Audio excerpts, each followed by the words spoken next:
173 meters in length, 48,000 tons of displacement, 2 nuclear reactors, and a unique internal design that, in combat mode, houses weaponry capable of incinerating an entire continent.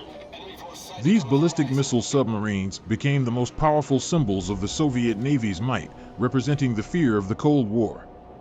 Today, we are diving into the legend of nuclear leviathans. By the end of the 1960s, nuclear parity between the USA and the USSR was firmly established.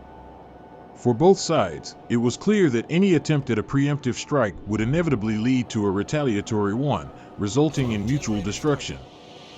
Furthermore, efforts to reduce the risk of nuclear war led to the negotiation of specific agreements limiting the number of nuclear weapons. The nuclear arms race shifted from quantity to quality. Both superpowers aimed to create more powerful, efficient, and long-range systems. This primarily concerned ballistic missiles, especially submarine-launched ballistic missiles. The U.S. developed the Trident II-D5 missile, a solid-fuel rocket with a range of up to 7,400 kilometers, carrying 6 100-kiloton nuclear warheads. In response, the U.S. Navy initiated a massive project to develop a new strategic missile submarine, the Ohio class, which became the flagship of the U.S. Navy's submarine fleet. At the same time, the USSR was also working on its strategic missile capabilities. Soviet strategic naval plans resembled those of the United States. Soviet engineers embarked on creating a new sea-based strategic missile to match the Tridents.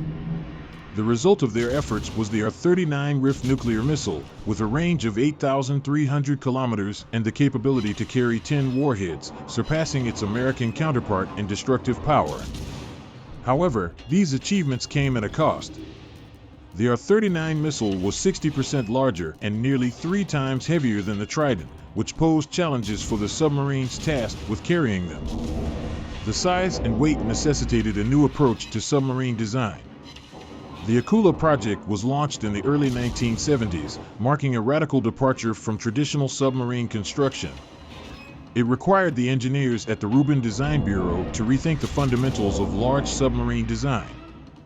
The solution they developed was the use of a parallel hull structure, effectively creating a catamaran.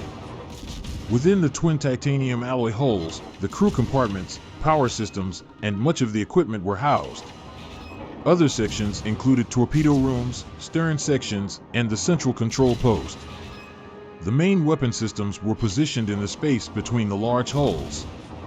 These structures were enclosed by an external steel shell coated with a special material to reduce the submarine's visibility. The Akula's buoyancy reserves were significant, with almost half of its displacement being ballast water. This was done to minimize the submarine's draft in port and increase buoyancy during surfacing. The Akula-class submarines were intended for Arctic operations and, with their exceptional capabilities, formed a significant part of the Soviet Navy's naval power.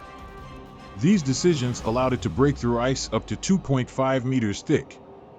Naturally, such a colossal ship required an immense amount of energy. The Akula was equipped with 2 190-megawatt nuclear reactors, as well as additional steam turbine units providing the propellers with 50,000 horsepower. The motion of the submarine is generated by 2 huge variable-pitch propellers with streamlined fairings, reducing noise. They can propel this giant to speeds of 25 knots or 46 kilometers per hour. Naturally, the submarine's enormous size and its new layout affected the crew's working conditions. Thanks to the ample interior space, facilities such as lounges, sports rooms, pools, saunas, and other remarkable amenities were provided, which were quite unusual for submarines.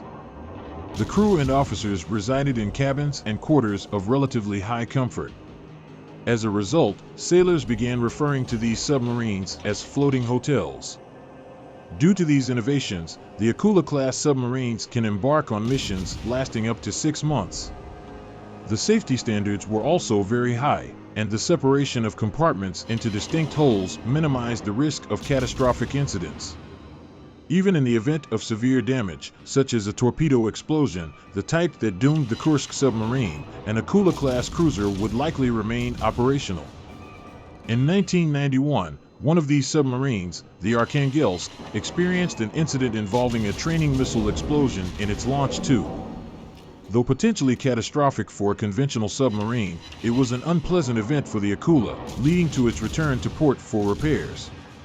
To prepare for worst-case scenarios, with the risk of losing the submarine, 2 rescue chambers are on board, enabling the evacuation of the entire crew of around 160 people. Now, let's talk about the primary weapon of this Leviathan.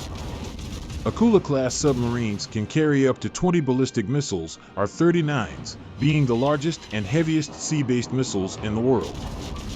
These missiles are equipped with 10 individually targeted warheads, each with a yield of 100 kilotons. Each submarine can launch all its missiles in a single salvo, even while submerged at a depth of 55 meters, unleashing a total of 200 atomic bombs. This level of firepower provides a compelling deterrent against attacking the submarine's host nation.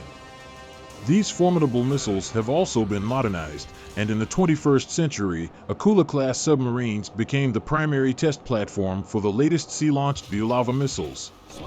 While submarines of this size are not designed for close combat with ships or other submarines, the Akula is equipped with 6 torpedo tubes as a last resort. These tubes can fire regular torpedoes or special rockets designed for engaging large targets.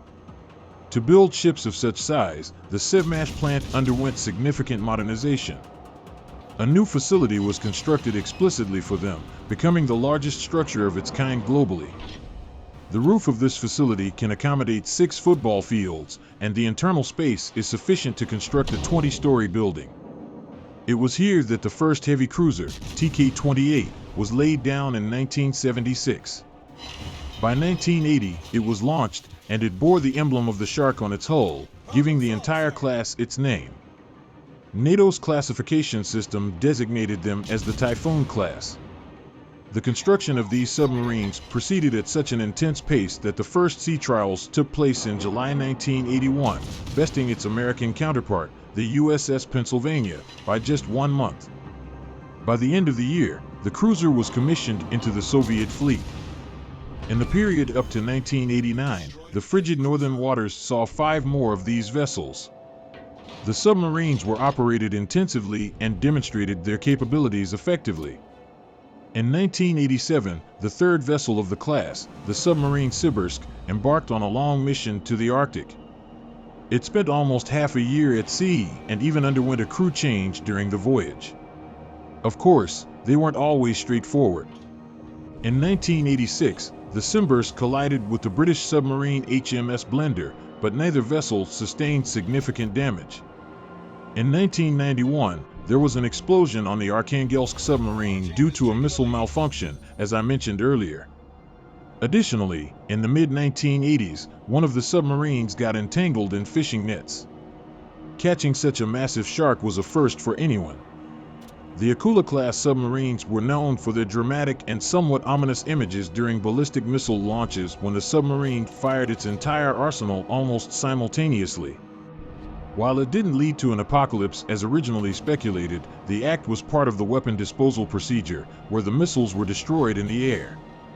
The Akula-class submarines were formidable weapons and, along with their sister vessels in the class and the Aga-class submarines, were considered symbols of the Cold War.